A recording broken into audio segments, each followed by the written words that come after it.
রাত্রে দেওয়ার পরেও যদি আর 1 ঘন্টা হবিগঞ্জের মানুষ শুধু ব্যালটের কাছাকাছি থাকতে পারত, তাহলে হিসাব কিন্তু অন্য হিসাব হতো, ঠিক না? এটাই হচ্ছে বাস্তবতা। এবার কিন্তু পরিবর্তিত পরিস্থিতি। আওয়ামী লীগ পালিয়েছে, আওয়ামী লীগের দূষণরা পালিয়েছে। যে পুলিশ, যে ডিবি আওয়ামী লীগের পক্ষে অবস্থান নিয়ে আমাদের বুকে গুলি চালিয়েছিল, আজকে তাদেরকে খুঁজে পাওয়া যায়। তারাও ভোট পাঠিয়েছে। যারা হবিগঞ্জে আমাদের অত্যাচার করেছে, তারা যে দেখেন বাংলাদেশের বিভিন্ন জেলায় এমনটা তৌবা করেছে, আমরা না যতটা খাঁটি বিএনপি, তার চেয়ে যেন তারা অনেকটা খাঁটি বিএনপি হয়ে গেছে পরিস্থিতির কারণে, যান বাঁচানোর কারণে। কারণ এরা এতটা অপরাধ করেছে, মানুষের দিকে ঘৃণা, মানুষের অধিকার কেড়ে নিয়েছে, ভোটের অধিকার কেড়ে নিয়েছে, মানুষের কথা বলার অধিকার কেড়ে নিয়েছে, মিছিল মিটিং চলার স্বাধীনতা কেড়ে নিয়েছিল। কি হয়েছে? শেষ পরিণতি আওয়ামী লীগের কিন্তু ভয়াবহ হয়েছে।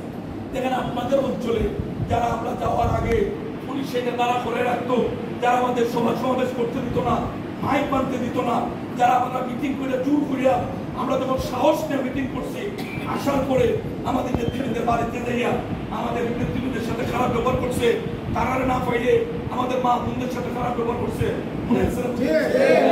এটা ভোলা যাবে না, এটা অন্তরে রাখতে হবে। কিন্তু আওয়ামী লীগ যতটা প্রতিহিংসা পরায়ণ রাজনৈতিক দল, বিএনপি কিন্তু প্রতিহিংসা পরায়ণ রাজনৈতিক দল না। পরিষ্কার, আমাদের নেত্রী সবকিছু ভুলে গেছেন, ক্ষমা করে দিচ্ছেন। আমাদের প্রিয় নেতা জনাব তারেক রহমান সাহেব সবকিছু ক্ষমা করে দিচ্ছেন। ক্ষমা করা মানে এই না যে আবার আওয়ামী লীগ আমাদের কাঁধে চেপে বসবে, আবার আওয়ামী লীগ দেশের গণতন্ত্র হত্যার জন্য আবারও মাঠে ময়দানে সক্রিয় হইব। এই সুযোগ যেন কোনোভাবে দুষ্কৃতিকারী না পায়, আমরা যেন সবাই চোখ কান খোলা রাখতে হবে।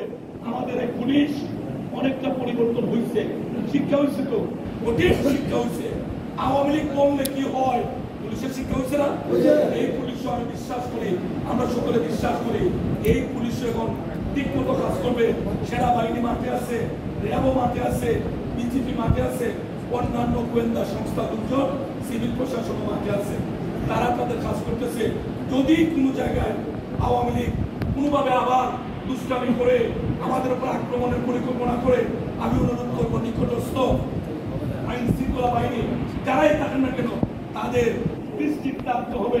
অনেকে বলেন ভাই আগে তো আনছি, কোনো কাম হয় না। আরে ভাই, সব সময় সমান মানুষের জীবন যায় না। আগে যারা কাজ করছে না, এখন তারা কাজ করতে বাধ্য।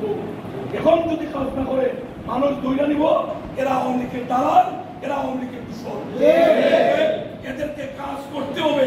এরা প্রজাতন্ত্রের কর্মকর্তা কর্মচারী, এরা জনগণের জান মাল ইজ্জত আবরু হেফাজত করে এদের নৈতিক দায়িত্ব।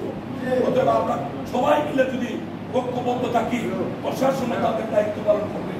এবার আপনারা জানছেন, আগামী পবিত্র মায়ের রমজানের আগে ফেব্রুয়ারি মাস 2026 সালের প্রথমার্ধে আমাদের এই ত্রয়োদশ জাতীয় সংসদ নির্বাচন হবে ইনশাআল্লাহ। এই নির্বাচন আমাদের অনেক বছরে আমাদের প্রত্যাশিত একটা নির্বাচন। গত 3টা নির্বাচন আমাদের বাংলাদেশের মানুষ যেমন ভোট দিতে পারে নাই, আমাদের অঞ্চলের মানুষও ভোট দিতে পারে নাই।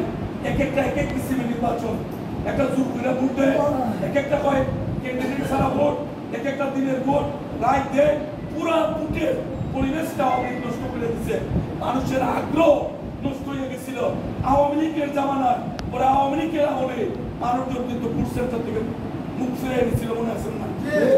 গরু জব করছে, মাইকিং করে ভোট সেন্টার আয়, মানুষের কয় তোমরা করো, তোমরা খাও, তোমরা এখানে আমরা তাই এগুলো লাভ না।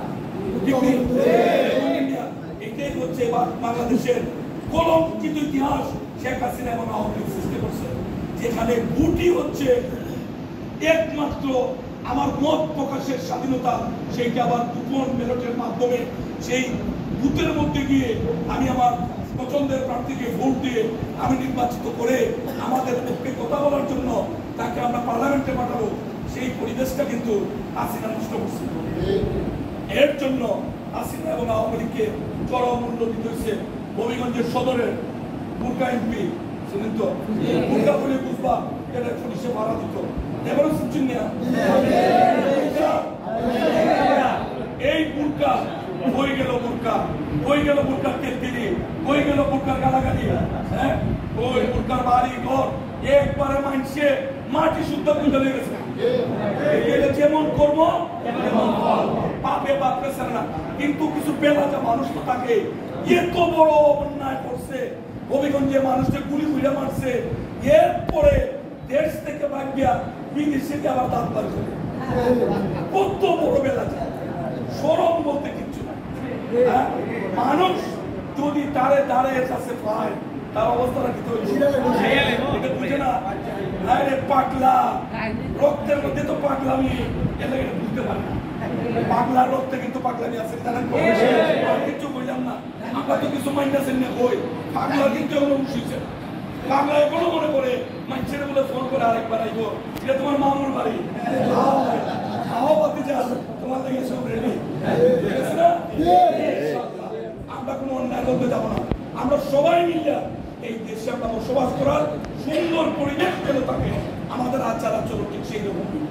আমরা যেন আওয়ামী লীগের মতো বাড়ি করছে আমরা যেন নিজের বাড়িতে স্বাভাবিক মৃত্যুর স্বাদ আমরা যেন গ্রহণ করতে পারি। আমাদের জানা যা, আমাদের আত্মীয় স্বজন, আমাদের পরিচিত মানুষ, আমাদের লাখ যেন খাদ্য করিয়া ক্যান্সার করিয়া ঈদ নামাজে নিয়ে গেই, আমাদের জানাজার নামাজে নিয়ে যায়, আমাদের কবর ঘুরে আমাদের সুন্দর বিসমিল্লাহ আলা মিল্লাতি রাসূলুল্লাহ ওই আমরা লাখ যেন কবর রাখে, এটা আমরা চাই না। এই বাতিজা বলতে বাঁচছে, বাতিজিও বলতে বাঁচছে, হাসিনা বাঁচছে, হাসিনার আত্মীয় স্বজন কুলের বাচ্চা থেকে দুনিয়া পুরোটা পর্যন্ত একটু বাংলাদেশে নাই, ঠিক না? সব ত্রিপুরা সালাম বাঁচছে। এখন যদি এরা পড়ে, এরা জানে যে ওই চিন্তা করেছেন, এরা জানে যে বইতো, এরা পুরুষরাম বইতো, এটি হইল কর্মের ফল। অথবা আমরা যেন কেউ এই ধরনের কর্ম না করি, আমরা যেন স্বাভাবিকভাবে সবকিছু গ্রহণ করি, মানুষের সাথে সুন্দর ব্যবহার করতে হইব। যদি আমরা ক্ষমতা চাই, মানুষের সাথে আরো বেশি বিনয়ী হইব। মানুষের সাথে যত বিনয়ী হইব, তত মানুষ আপনাকে বিশ্বাস করব। আমাদের যদি কোনো সময় কোনো সমস্যা হয়, এই মানুষ জীবন বাজি রেখে আমরা পক্ষে দাঁড়িয়ে দেখেন না। আওয়ামী লীগ 17টা বছরের তরুণটা লুকছে, এই পুলিশে আওয়ামী লীগ পালছে, এই পুলিশে আমরা গুলি করাইছে, এই পুলিশে আমরা বাড়িঘর বানাইছে। হাসিনা পাগাল লোকের বই কই গেল পুলিশ আর কই গেল শুনি পৌর কি ফাঁস জিএসি আমরা পারে বাঁকছে, থানা তুলো তুইয়া বাঁকছে, আওয়ামী লীগ বাড়িঘর তুইয়া বাঁকছে। এমন জিন্দিগি আমরা চাই, এমন জিন্দিগি আমরা চাই। আমরা ভালো ব্যবহার করবো। আল্লাহ নিজেকে ফয়সালা কে করে? আল্লাহ। যদি আল্লাহ নিজেকে ফয়সালা করে, আমরা তো হালাল হারাম এগুলো আমাদের মান্য চলতে হয় না, চলতে হয় না। যদি আমরা হালালের ভিতরে থাকি, তাহলে কোনো শক্তি নাই জনগণ থেকে আমাদের কালে না। হারামের মধ্যে থাকলে কেউ যে বাঁচে না, এটা সাক্ষী তো আছে না নিজের, বুঝছেন না? বুরকা কি বুরকার তেল ওই গেলা বুরকা